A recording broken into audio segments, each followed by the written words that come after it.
Hello friends, आता आपण बघणार आहोत शिवा या मालिकेचा 15 जानेवारीचा एपिसोड रिव्ह्यूज.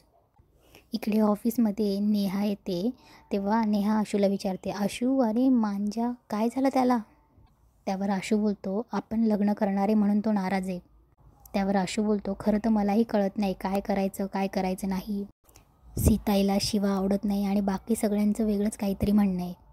त्यावर नेहा बोलते, आशू हे बघ, बाकीचे काय म्हणतात ते महत्त्वाचं नाही आहे, तुला काय वाटतं हे महत्त्वाचं आहे, हो की नाही? आशू, तू मला जो प्रश्न विचारला तोच मी तुला विचारते, तू कसा काय होकार दिलास लग्नाला?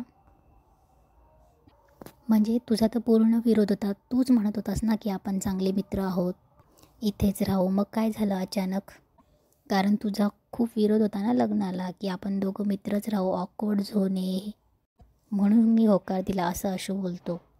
तेव्हा नेहा बोलते, मग आशू विचार करून निर्णय घे, म्हणजे या निर्णयामुळे तुझ्या माझ्या आयुष्याचा मार्ग बदलणारच आहे आणि फॅमिलीचं पण ठरणार आहे. तू आत्ताही. त्यावर आशू बोलतो, माझा होकार आहे, माझा निर्णय ठाम आहे आणि माझा होकार आहे. त्यावर नेहा मनात बोलते, आणि आत्ता होकार दिला असला तरी याच्या मनात शंका आहे, पण तरी आणि होकार दिला आहे, याचं काय कारण? इकडे शिवा गॅरेजमध्ये काहीतरी प्लॅन सांगते. त्यावर मांजा बोलतो, ए भाई मला नाही जमणार, मी आत्ताच मैत्री तोडून आलो आहे त्याच्याशी. त्यावर शिवा म्हणते, अरे यार मांजा, मैत्री तोडली असं कुठे असतं का? त्यावर स्टेपनी बोलतो, त्याने तर तोडली ना मैत्री, मी मैत्री तोडली असं बोलला का तो? त्यावर डिप्पर म्हणतो, पण अशा वागण्याने तुटलीच आहे ना मैत्री. त्यावर शिवा बोलते, तुम्ही ऐकून घ्या ना माझं. त्यावर बॅटरी बोलतो, नाही शिवा, नाही पटत हे सगळं आणि तू काहीही बोलतेस. त्यावर शिवा बोलते, अरे यार तुम्ही ऐक ना रॉकी, तू सांग ना यांना सगळ्यांना. त्यावर रॉकी बोलतो, म्हणजे खोटं बोलायला भाग पाडू, मला नाही जमणार. त्यावर संपदा बोलते, अगं काय चाललं आहे तुझं, म्हणजे त्याने काहीही वागायचं आणि आपण सहन करायचं? त्यावर स्टेफनी बोलतो, बरोबर बोलतील ती, आता त्याला पण सहन करू दे. त्यावर डिप्पर बोलतो, आणि शिवा तू खूप सोसले, आता त्याला पण सोसू दे. बॅटरी बोलतो, आणि जेवढं त्याला समजून घ्यायचं ना तेवढं आपण सगळ्यांनी समजून घेतलं आहे. डिप्पर बोलतो, तू जे बोलते ना ते आम्हाला अजिबात पटत नाही आहे. त्यावर मांजा पण बोलतो, बरोबर आहे भाई, मलाही नाही पटत आहे आणि सगळे बोलतात की हां आम्हालाही नाही पटत आहे. त्यावर शिवा ओरडते आणि बोलते, ए तुम्ही थांबा रे जरा, थांबा. हे बघा, यापुढे मी सांगते ना तसंच करायचं, त्याच्याशी कोणीही वाईट वागायचं नाही. त्यावर मांजा बोलतो, अगं शिवा तो आधीच पागल झाला आहे आणि आता अजून त्याच्याशी चांगलं वागलं म्हणजे त्याला वाटेल की मी जे वागतोय ते बरोबर आहे. त्यावर चंदन पण बोलतो, आणि शिवा त्याने ऑलरेडी लग्नाला होकार दिला आहे, विसरलीस का तू? त्यावर शिवा बोलते, अरे त्याने लग्नाला होकार दिला हा प्रॉब्लेमच नाही आहे माझा, त्याचा गैरसमज झाला आहे आणि तो होईल ना, आणि माझा विश्वास आहे त्याच्यावर. हे बघा, आपण सगळे त्याला ओळखतो ना, तो चांगला मुलगा आहे, त्याच्याशी कुणी वाईट वागायचं नाही आणि बाकी सगळं तुम्ही नशिबावर सोडून द्या. जर ह्या जगात प्रेम असेल ना तर आशू त्या लग्नातनं बाहेर पडणार. त्यावर संपदा बोलते, बाद झालं हं शिवा, काय चाललंय तुझं हे? प्रेम विश्वास हे घेऊनच तर आपण इथपर्यंत आलो आहे ना, लक्षात नाही येते का गं तुझ्या? तू खरं प्रेम करत जाशील आणि तिकडे डंबूचं लग्न झालं तर वाट लागेल, अरे मग काय हालत होणार आहे तुझं, विचार कर ना जरा. त्यावर मांजा पण बोलतो, अगं संपदा बोलते, तसं झालं तर अशीच खंबीर राहणार आहेस? उद्या आशूने जर त्या नेहाशी लग्न केलं आणि तुझ्या समोर आला तर काय उपयोग आहे? तर तो तुझा होणार आहे का? त्यावर शिवा बोलते, आशू माझाच आहे आणि त्याच्या नावाचं जे मंगळसूत्र आहे ना ते कायम माझ्याच गळ्यात राहणार, हा विश्वास आहे माझा. फक्त तुम्ही सगळ्यांनी हे वचन द्या की त्याच्याशी कोणी वाईट वागणार नाही आणि त्याला कोणी त्रास देणार नाही. तुम्हा सगळ्यांना माझी शपथ, आणि हा माझ्याही आयुष्याचा प्रश्न आहे हे लक्षात ठेवा, मला द्या वचन. आणि शिवा सगळ्यांकडून वचन घेते. त्यावर रॉकी बोलतो, शिवा तुझं जर हे म्हणणं खरं झालं ना तर आम्हा सगळ्यांचा त्यावर विश्वास बसेल आणि समजेल की या जगात खरंच प्रेम आहे आणि तुला न्याय मिळू देत. तेव्हा संपदाला एक फोन येतो आणि तेव्हा शिवाला एक फोन येतो आणि ती बोलते की बरं माझं एक काम आहे, मी आलेच जरा. सगळे बोलले की काय काम आहे? तेव्हा ती बोलते, आहे एक जरा काम आहे, आणि तिथून जाते. त्यावर मांजा बोलतो, भाई येताना इतके ढाचे देऊन आलो आहे त्याला, आता परत म्हणवावं लागेल. इकडे नेहा शिवाला भेटते आणि बोलते, शिवा आशूने होकार दिला हे कळलं असेल ना तुला? त्यावर शिवा बोलते, मला माहीत होतं असंच होणार आहे. त्यावर नेहा बोलते, माहीत होतं म्हणजे? तुला सिरियसनेस कळतो का गं? मग तरी इतकी कूल कशी काय? त्यावर नेहा बोलते, ए मी ते तुझ्या आशूच्या नावाचं मंगळसूत्र घालणार नाही हं मी. त्यावर शिवा बोलते, ए इतका वाईट नाही हं माझा नवरा. त्यावर नेहा बोलते तोच तर प्रॉब्लेम आहे की तू तुझा नवरा आहे आणि तुझ्यासाठी परफेक्ट आहे. त्यावर शिवा बोलते मग तू कूल राहा ना. त्यावर नेहा बोलते यार मला नाही राहता येणार कूल. तुला माहिती आहे का घरी सगळी तयारी सुरू झाली आहे. सगळे घरी लोक येत आहेत. केटरर्स ठिकाण पण ठरलं आहे. त्यावर शिवा बोलते होऊ दे अगं सगळं होऊ दे मला काही त्याचं टेन्शन नाही. त्यावर नेहा बोलते तुला कळतं आहे ना आपण जे बोलतोय ते कॅज्युअल नाही आहे. त्यावर शिवा बोलते आता आशूला ते कळेल. त्यावर नेहा बोलते म्हणजे आता तुमच्या लग्नाचे दिवस जसे जसे येतील ना जवळ तसं त्याला आमच्या नात्याची जाणीव होईल. त्यामुळे तू नको टेन्शन घेऊ. त्यावर नेहा बोलते खरं सांगू का मी खरंच घाबरली अगं. आता सगळं तुझ्या भरोश्यावर चालू आहे. त्यावर शिवा बोलते आता जसं आहे ना तसंच राहू दे टेन्शन घेऊ नको.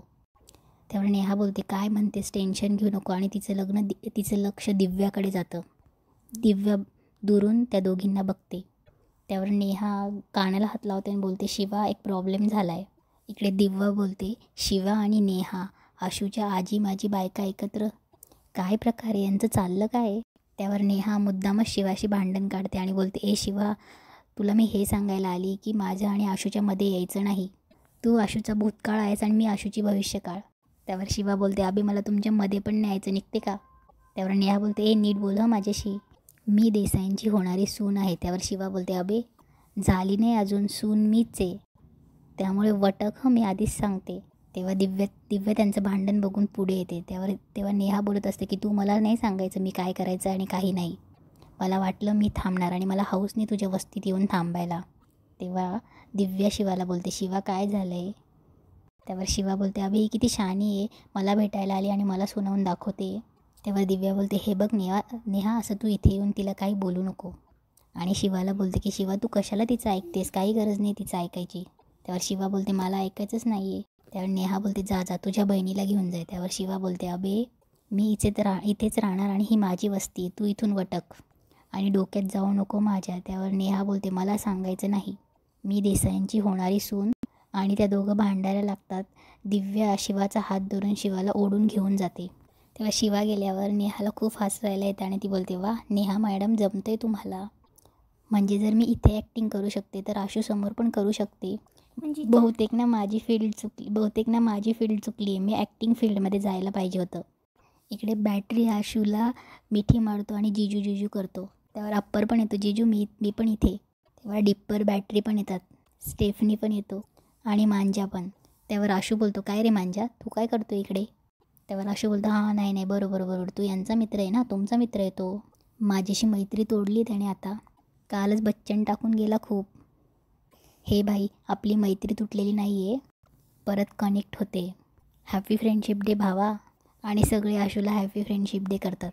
त्यावर आशू बोलतो हे ऐका तुम्ही परत त्याच गोष्टी ऐकायला आलायत का मला नाही ऐकायचं आहे परत तेच. जीजू आम्ही तुम्हाला हे सांगायला आलो आहे की तुमचं लग्न ठरते आम्ही तुम्हाला सपोर्ट करायला आलो आहे. त्यावर मांजा बोलतो आम्ही आमचा एकमताने बहुमताने सपोर्ट हे आम्ही तुला सांगायला आलो आहे. हे मला घेऊन आले तू लग्न करतोयस ना मग मला कळलं की तुला सपोर्ट करायला हवा. जे काही काम पडेल ते आम्ही करू. अवजड काम उचलायचे याला सांग सेन्सिबल काम करायचे ते आम्हा सगळ्यांना सांग. सगळे कामं वाटून घेतात. त्यावर आशू बोलतो एक मिनिट हे असं अचानक मतपरिवर्तन. आशू बोलतो मांजाला काय रे तू तर मैत्री तोडली होती माझ्याशी. त्यावर मांजा बोलतो तू काय कानात बोळे घातले होते का तुला तेच सांगितलं ना आपण मैत्री परत एकत्र येतो आहे. पण लग्नाबद्दल आमची काही मतं बदलली आहेत याचं कारण असं की याने मला समजवलं. हा बोलला त्यांचं खरं प्रेम असताना ते पुन्हा एकत्र येतात. त्यामुळे तुला लग्न करावं असं वाटतं ना तू बिंदास कर. तुला जो सपोर्ट लागला तो आम्ही करू पण तुझं आणि शिवाचं खरं प्रेम आहे ना तर तुम्ही एकत्र येणार असं याने मला समजवलं. त्यावर आशू बोलतो अरे यार परत तेच. त्यावर स्टेफनी बोलतो आणि जीजू आम्ही जरी शिवाचे मित्र असलो तरी तुम्हाला एकटी सोडणार नाही आम्ही. काही लागलं तर फोन करायचा बिंदास. आणि सगळे लग्नाबद्दल बोलायला लागतात. इकडे सीताई आशूला काही डिझाईन दाखवत असते आणि बोलते आशू तू म्हटलं आहेस ना अंगणात करायचं तर आम्ही तयार झालो आहे ना मग आता हे पण बघ. आणि कीर्ती बोलते ते बघून झालं की एकदा याच्याकडे बघ मी काही ड्रेस सिलेक्ट केले तुझ्यासाठी. तेवढ्यात तिथे नेहा येते. तेव्हा कीर्ती बोलते अगं बरं झालं आलीस आम्ही तुझ्या लग्नाच्या कपड्यांबद्दलच बोलत होतो.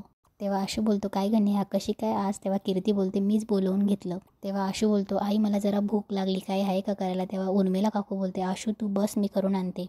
तेव्हा नेहा बोलते काकू मी करते ना मी आहे इथे. तेव्हा सीताई बोलते का तू कशाला करायला पाहिजे नाही मी करते. तेव्हा कीर्ती बोलते आई करू दे ना तिला, आता आशूला पण तिच्या हातची खायची सवय झाली पाहिजे. तेव्हा सीताई बोलते बरं जा कर, उर्मिला मदत करशील. परत सीताई आणि कीर्ती आशूला काही खरेदीच्या गोष्टी दाखवत असतात. इकडे दिव्या चंदनला काही बॅग्स देते आणि बोलते चंदन ह्या बॅग्स ठेवतील, मला लागतील तेव्हा मी घेऊन जाईल. त्यावर चंदन बोलतो काय आहे का हे. त्यावर दिव्या बोलते बॅग्स आहेत, शॉपिंग बॅग आहेत, शॉपिंग करून आली आहे. त्यावर चंदन बोलतो ते मलाही माहीत आहे, पण कोणी दिलं तुला हे. त्यावर दिव्या बोलते नको ते प्रश्न विचारू नकोस चंदन, काय उपयोग नाही, ठेवतो ना मी ते, मला फक्त एवढं सांग की कोणी दिलं हे. त्यावर दिव्या बोलते का सांगू तुला. त्यावर चंदन बोलतो नवरा आहे मी तुझा, तू कुठून आणतेस ते सगळं मला माहिती असायला पाहिजे. आधी ते सगळं हे मीच आणायचो, पण आता याच्यासाठी तुला पैसे कोण देते.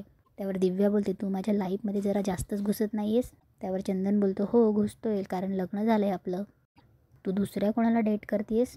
त्यावर दिव्या बोलते शी चंदन वेडा आहेस का तू, तुला दुसरे कामं नाही आहेत का, नसेल ठेवायचं तर जाते मी घेऊन. त्यावर चंदन बोलतो जा ना, ठेवणार कुठे, घरी तर ठेवू शकत नाही. त्यावर दिव्या बघून घेईल बोलते आणि निघून जाते. दिव्या गेल्यावर चंदन बोलते ही दिव्या नक्कीच काहीतरी लपवते, नाहीतर ती एवढी घाबरली नसती, मला शोधून काढायला पाहिजे नक्की चाललं आहे काय. इकडे देसाई फॅमिली शेकोटी करत बाहेर बसलेली असतात. त्यावर कीर्ती बोलते आज खूप छान वाटतंय मला. तेव्हा सीताई बोलते एकदा का नेहा घरात सून म्हणून आली की घर एकदम भरल्यासारखं होईल, पण नेहा आहे कुठे. तेव्हा कीर्ती बोलते मी बघून येते. तेव्हा नेहा घरातमधून खीर बनवून सगळ्यांसाठी आणते आणि सगळ्यांना खीर देते. तेव्हा कीर्ती बोलते खा खा लवकर खा आणि सांगा हां कशी झाली आहे. इकडे नेहा मनात बोलते आता ही खीर यांना आवडणार नाही हे तर नक्की आहे. त्यावर नेहा स्वतःच बोलते नाही झाली आहे ना छान, खीर नाही झाली आहे ना. त्यावर सीताई बोलते छान नाही झाली आहे. त्यावर नेहा बोलते हां वाटलंच मला नाही जमणार. तेव्हा सीताई बोलते खूप छान झाली आहे. तेव्हा नेहा तेवढी कन्फ्यूज होते.